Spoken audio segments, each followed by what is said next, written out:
So let's dive into one of history's greatest puzzles, a huge, brilliant civilization that, well, it just vanished.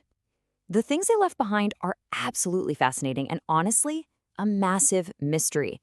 We're going to try and uncover some of the secrets of the Indus Valley. Okay, think about this for a second. 5,000 years ago, a civilization pops up that's building cities with a level of planning that, could rival our own today. So that leaves us with two huge questions. How in the world did they get so advanced so early on? And maybe even more mysteriously, where did they all go? For thousands of years, nobody even knew this civilization existed. It was just buried under layers of dirt and time. So our story doesn't really start in the ancient past, but with the moment it was all dug up. So how did we even find out about them? Well, it wasn't until the 1920s.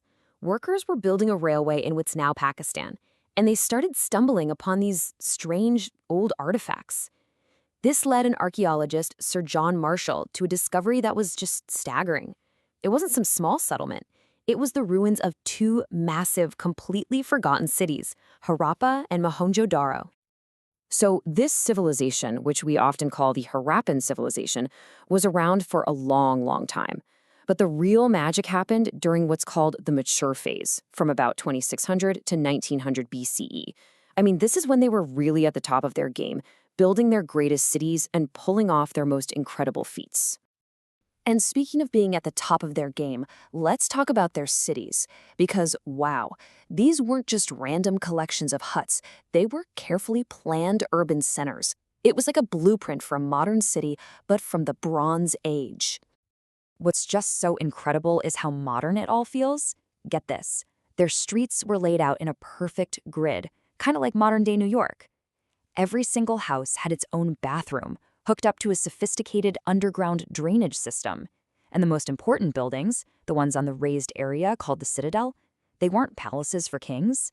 Nope, they were public granaries, built to protect the food supply for everybody.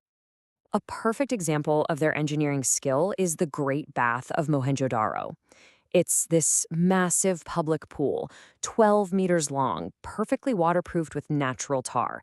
And again, the crucial part here, this wasn't some private spa for a ruler. It was a public work for everyone. Now, all this amazing engineering wasn't just them showing off. It tells us something really important about their society. We've seen how they built, right? But what about how they actually lived? Okay, and this is where things get really, really different. You think of ancient Egypt, you think of pyramids and pharaohs, right? Mesopotamia had powerful kings. But in the Indus Valley, archaeologists have found no palaces, no grand royal tombs, no evidence of kings at all. While the Egyptians were building giant pyramids for their god kings, the Harappans were building public baths and granaries. It suggests a society that was organized around the community, not around a powerful ruler. So, what was daily life like? Well, it was built on some really advanced farming. They grew wheat and barley for bread, and they were one of the first civilizations anywhere to grow cotton for clothes.